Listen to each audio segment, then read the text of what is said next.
Rising Productions, and this is Diva Talk. I'm Mia. I'm Karen. And I'm Reverie.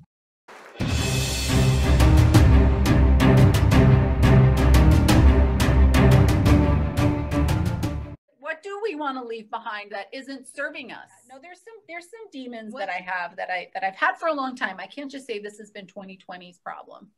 This has been, something I've been dealing with for a while, but it's like I said, it's been magnified. Yeah, I was going to say that it's brought it out of you this year. Yeah, and I think, and again, just watching what's happened in this last year, outside of this pandemic, just seeing what's happened to people, it's upsetting, and I just feel like this,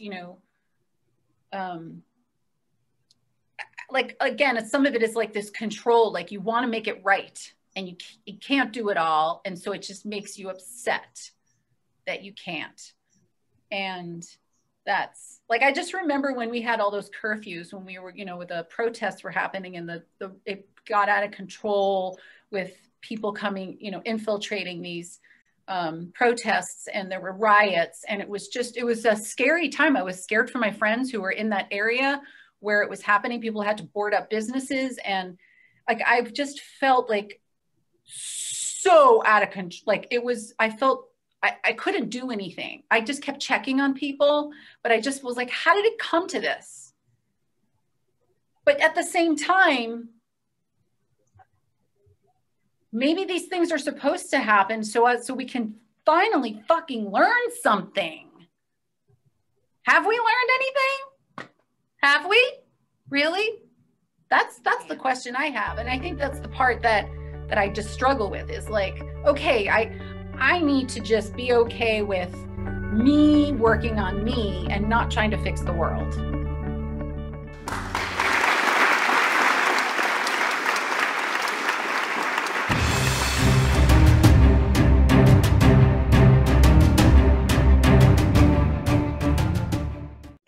We do learn. I think it's just so minimal and gradual. It happens in such a slow process that you don't recognize it until you're way down the line. Like if we look back at the 80s, where we were then, how far we've come, we've learned a lot. You're one of the people that we need on this planet, that you're not afraid to say, hey, this needs to be looked at differently. We need to put our truth goggles on and really see this situation for what it is. And you are out there opening people's eyes so that change is gradual. You changed my perception on something yesterday. And that was a beautiful moment, because I was like, you know what? I have a choice right now. I can take what my friend is saying and say, nope, I'm going to continue to believe what I believe. Or I can say, okay, let me read this article she's giving to me. Let me really think about it and process it. And let me see if I want to come from a place of love and respect and honor my friend and say, I'm going to change my perception. And it's because of you, because you weren't afraid to go against your friends and say, hey, y'all are making jokes. This isn't funny. And let me tell you why. And the world needs more Karens. Oh, 2021 Karen's going to be said in a whole different way. Karen, cute. Karen times 1,000. Yeah. I don't know if my husband can handle that.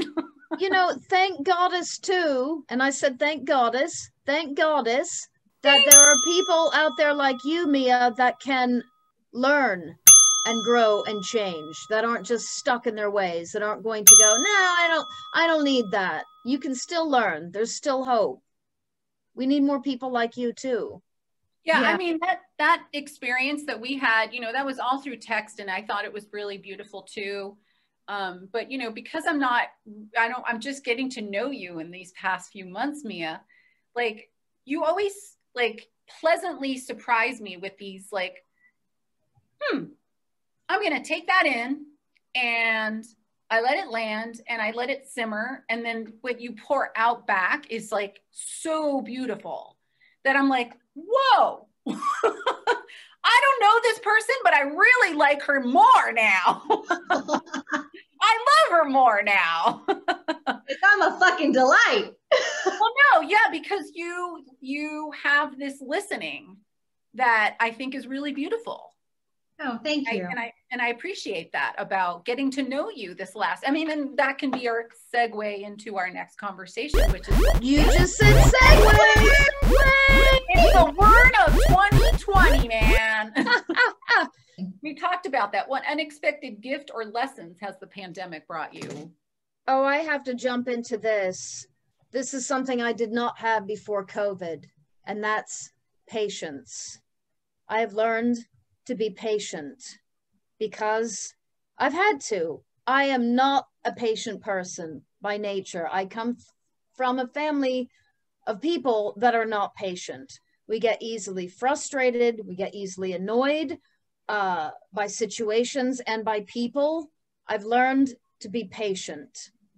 I've learned that I have these tasks I need to do, and it's going to take me 3, 4, 5 times as long, but that is okay. And that's hard for me. This sounds so simple, but it's hard for me. I have learned patience. I've learned that, okay, I can do nothing today. I'm going to have to sit down and be patient and not complain and just be in the moment. That's another thing too. I'm learning to live day by day, where my whole life I've projected, okay, a month from now, I will be working in San Francisco touring. 3 months from now, I'll be going back and visiting England. 6 months from now, I'll be seeing my family. A year from now, I will put on a new show. I don't live that way anymore. I live day to day, week to week, month to month, not even month to month, week to week, day by day, moment by moment. I've learned patience. Well, you also remind me, Rev, to slow down. I do? That is... No, I mean, you and I are very similar because we have, you know, these tasks that we make our lists and we try to check them off, and we have this managerial brain. Yeah. But the way you approach things, like you're very like, okay, wait, let me write this down. Okay, go back.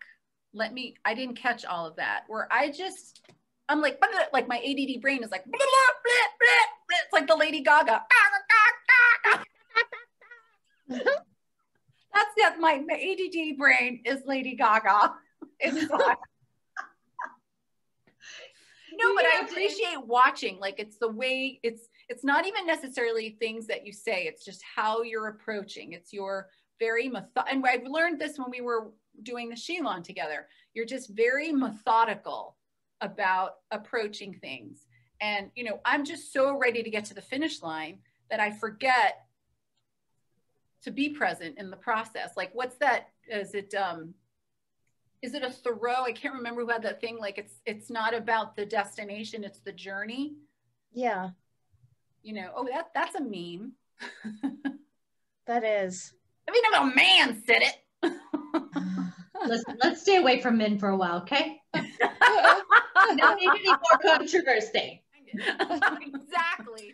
But no, I feel, don't you feel that way, Mia, with her? Like, you know, oftentimes when we have even our little production meetings, like Reverie's like, no, wait, time out. Let's go back to the thing that we didn't entirely cover, which is, you know, and so I just feel like you're really thorough in that way. You're like, before we like get to the finish line, we have to like make sure this little thing is. Well, also I've learned a lot from you two. I haven't worked in an office in 15 years, and I didn't even know how to get Google Drive to even work. And I know it's simple. It's just like learning Word or a spreadsheet, and I still use those on a daily basis. But, you know, the learning curve, and I've learned how to edit today, and I've learned how to download stuff off the computer that I didn't have to do that before. So I have to write things down. That's just the way I learn. I learn visually, and the hand-eye coordination, whatever you call it, writing stuff down, that's how I learn. And I revert back to my lists. Yeah. I don't care if that's nerdy. That's how I've always learned. Oh, you big nerd. Yeah. Hey, I'm the queen of the nerds.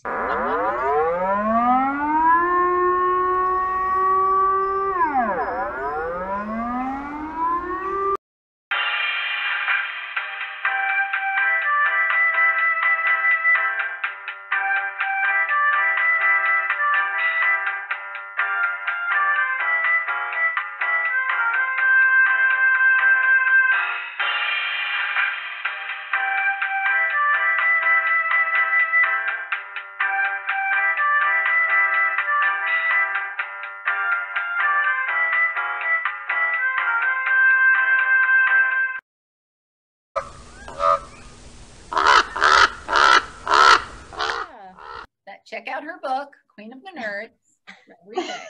We'll drop the link in the description below. In the description and below. Don't forget, here comes our little icon for subscribe to our channel, Scorpio Rising Productions. Yes. So click on that red icon. So you don't tell us in the comments below if you want to see my titties have sparklers. That's a special show. That is a special show. Some fires are going to be started that night. Make sure it's a rainy night. So I can run outside when I catch my ass on fire. Exactly. I never thought in a million years that I would start a business with 2 other women and produce stuff out of my dining room. And, you know, and really, like, we've worked, we have put so many hours into this to build this business. And I just feel like that has been a true gift, you know, to the gift of creativity, the gift of our friendships blossoming and getting to know one another more, and just kind of like helping us through like the humps of our struggles. That has been like a true gift that like if somebody again said, okay, you're going to be in a pandemic and this is what it's going to look like, and then this is your little present that you're going to have from it. Be like, wait, what? I'm going to have a talk show and produce. I am. Yeah. Like I can apply all of this stuff, my knowledge of like working in entertainment to now. And it's just been, and I think just the ability just to work on my own content. You know, I've never been more politically involved with Puppets for Polling than I was this past election.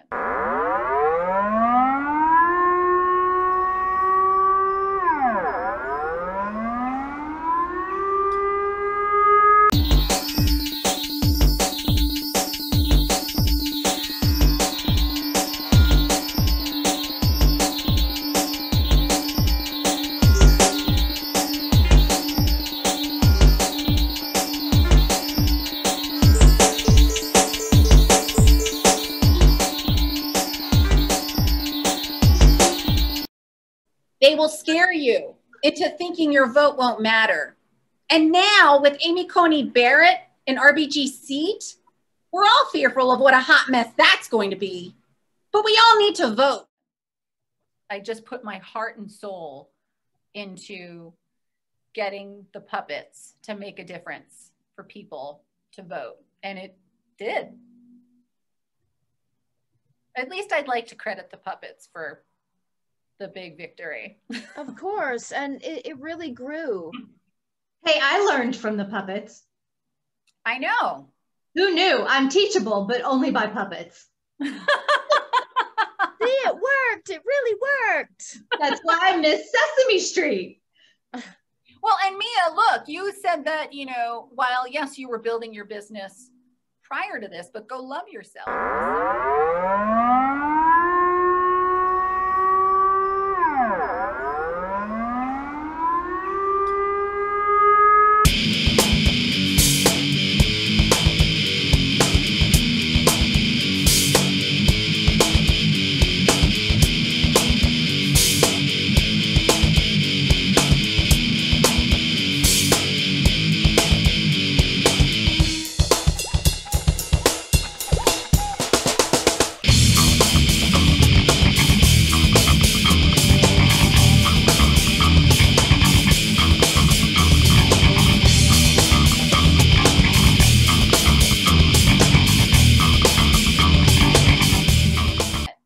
Was a gift. I didn't consider Go Love Yourself as a business prior to this.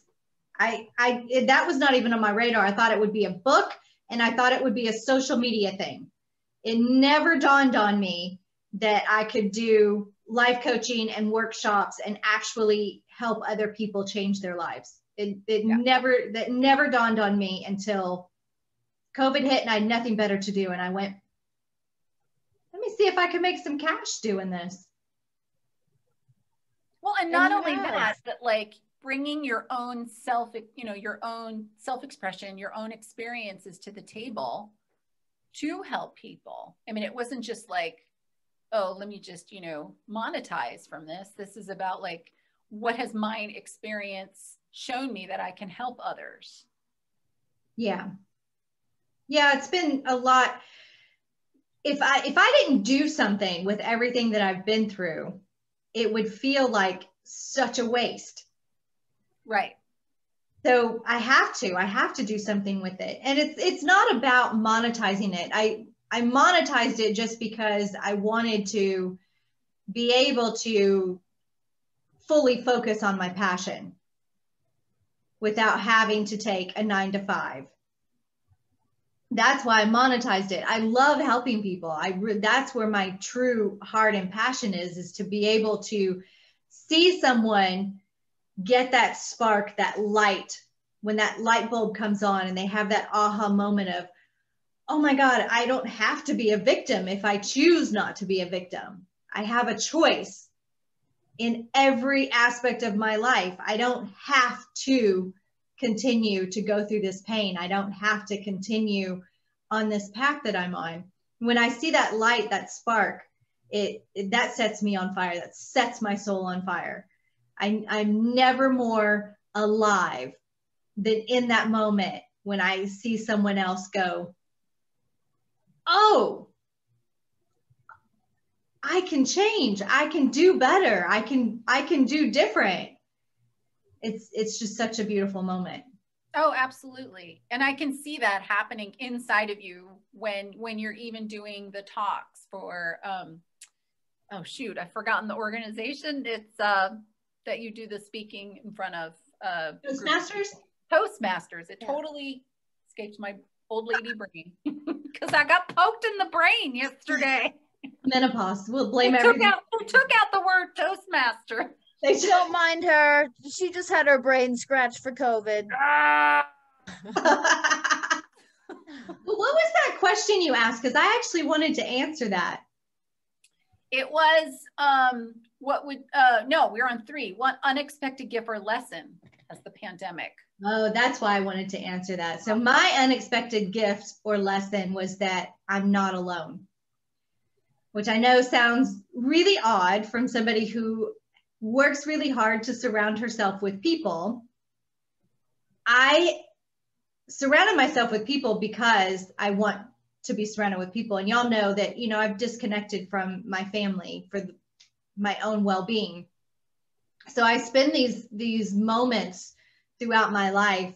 It's abandonment issues is what it is. I spend these moments throughout my life where it's like, I'm alone. I don't have any family. I don't have anyone to turn to. But what COVID has shown me is that there are real people in my life that may not be my blood.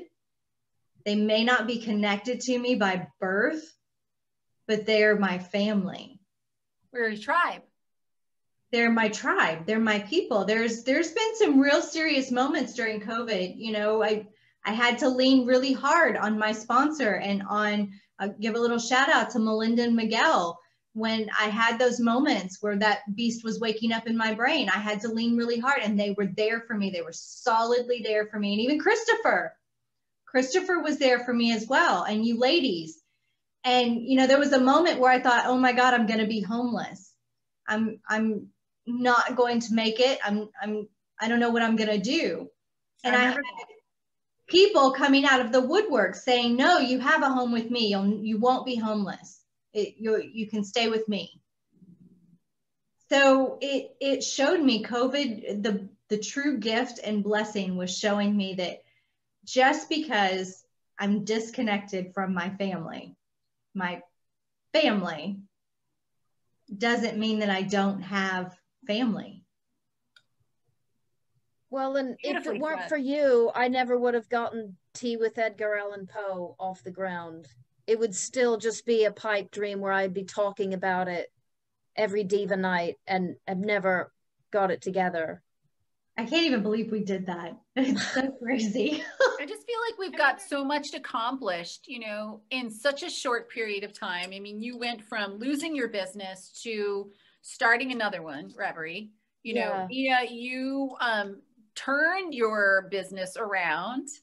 We started Scorpio Rising Productions. I got super busy with Puppets for Polling, and I released my one-woman show after 21 years. Like, that would have just stayed in the closet. That would have never even come up in a conversation.